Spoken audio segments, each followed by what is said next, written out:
Cricket betting పై ఉక్కుపాదం మోపిన అనంతపురం జిల్లా పోలీసులు వివరాలకు వెళితే అనంతపురం జిల్లాలో ఆర్డీజీ స్టేడియంలో జరుగుతున్న దులీప్ ట్రోఫీ క్రికెట్ నేపథ్యంలో భారీ స్థాయిలో క్రికెట్ బెట్టింగ్ సమాచారం అందుకున్న జిల్లా పోలీసులు జిల్లా ఎస్పీ జగదీష్ ఆదేశాల మేరకు డీఎస్పీ వెంకటేశ్వర్ల ఆధ్వర్యంలో ఇటుకలపల్లి రాప్తాడు పోలీసులు ప్రత్యేక టీంగా ఏర్పడి క్రికెట్ బెట్టింగ్లో అంతరాష్ట్ర ముఠాను ఇటుకలపల్లి పోలీసులు గుర్తించారు.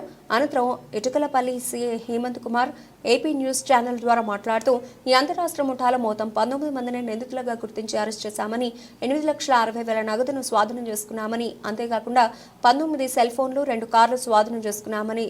ఈ అంతరాష్ట్ర ముఠా నిందితుల్లో 12 మంది కర్ణాటక ప్రాంతానికి చెందిన వారిని, మిగిలిన 7 నిందితులు హర్యానా ప్రాంతానికి చెందిన వారిని, మొత్తం 19 మంది నిందితులు ఉన్నారని అన్నారు.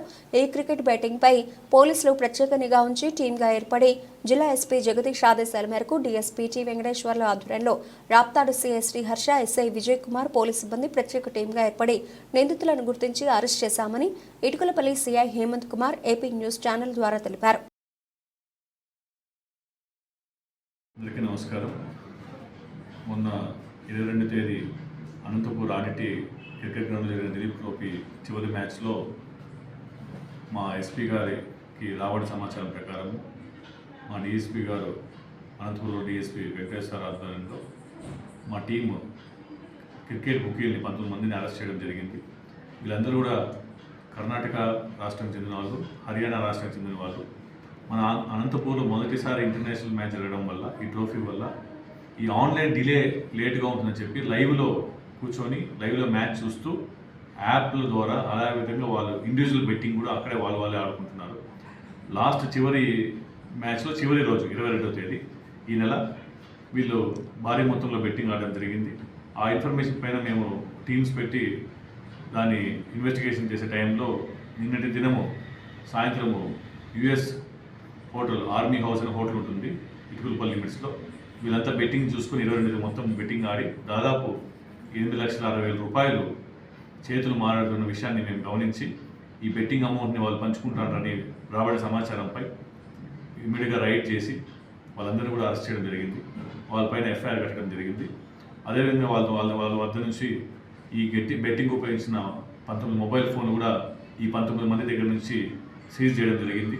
2 కార్లు కూడా సీజ్ చేయడం జరిగింది.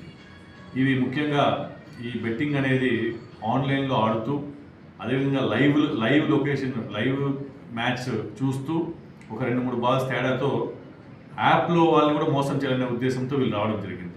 సో దీనిపైన అనంతపూర్ పోలీసులు గట్టి నిఘా ఉంచి వర్క్ చేశాము. దీన్ని మా ఎస్పీ గారు జగదీస్తారు, అదేవిధంగా మా డిఎస్పీ గారు కూడా మా టీంని అప్రిషియేట్ చేయడం జరిగింది. Thank you. ఏ వయసు వాళ్ళు ఎక్కువ ఉన్నారు సార్? వీళ్ళందరూ కూడా చిన్న వయసు వాళ్ళు ఎక్కువ ఉన్నారు.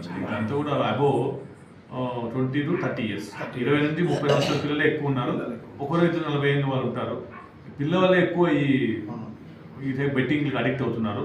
సో తల్లిదండ్రులు కూడా విజ్ఞప్తి, ఈ సెల్ ఫోన్లు పిల్లలు ఉన్నప్పుడు ఈ బెట్టింగ్ పాల్గొకుండా వాళ్ళ జీవితాలు నాశనం చేసుకోకుండా, ఈ బెట్టింగ్ యాప్స్ అన్నీ కూడా ఫ్రాడ్స్ యాప్. ఏ బెట్టింగ్ యాప్ కూడా మీకు డబ్బులు సంపాదించి పెట్టదు. ఏ గేమ్ యాప్ కూడా మీకు డబ్బులు సంపాదించి పెట్టదు. అందరికీ రిక్వెస్ట్ ఇది, ఎవరు దయచేసి ఆడద్దండి. మిమ్మల్ని వాళ్ళు భ్రమలో పెట్టి గెలుస్తామని కొద్దిగా డబ్బు ఫస్ట్లో మీరు క్రెడిట్ అయిన డబ్బు మీకు ఇస్తూ తర్వాత అలవాటైన తర్వాత ఎటువంటి డబ్బు మీకు వెనక్కి ఇవ్వరు. వెనకాల అవి క్రెడిట్ చేసే ప్రసక్తే ఉండదు వాళ్ళంతా మోసం. కాబట్టి దీనిపైన మీరు ఇవన్నీ బ్యాన్ ఉన్నాయి భారతదేశంలో. కాబట్టి దీనిపైన మీరు ఎటువంటి ఆ బెట్టింగ్ జోలికి పోవద్దండి, యాప్ ఉపయోగించండి అని కోరుకుంటూ సెలవు తీసుకుంటున్నాం. Remand 112 section BNS act below 7 years కాబట్టి ఇది స్టేషన్ బెయిల్ సెక్షన్.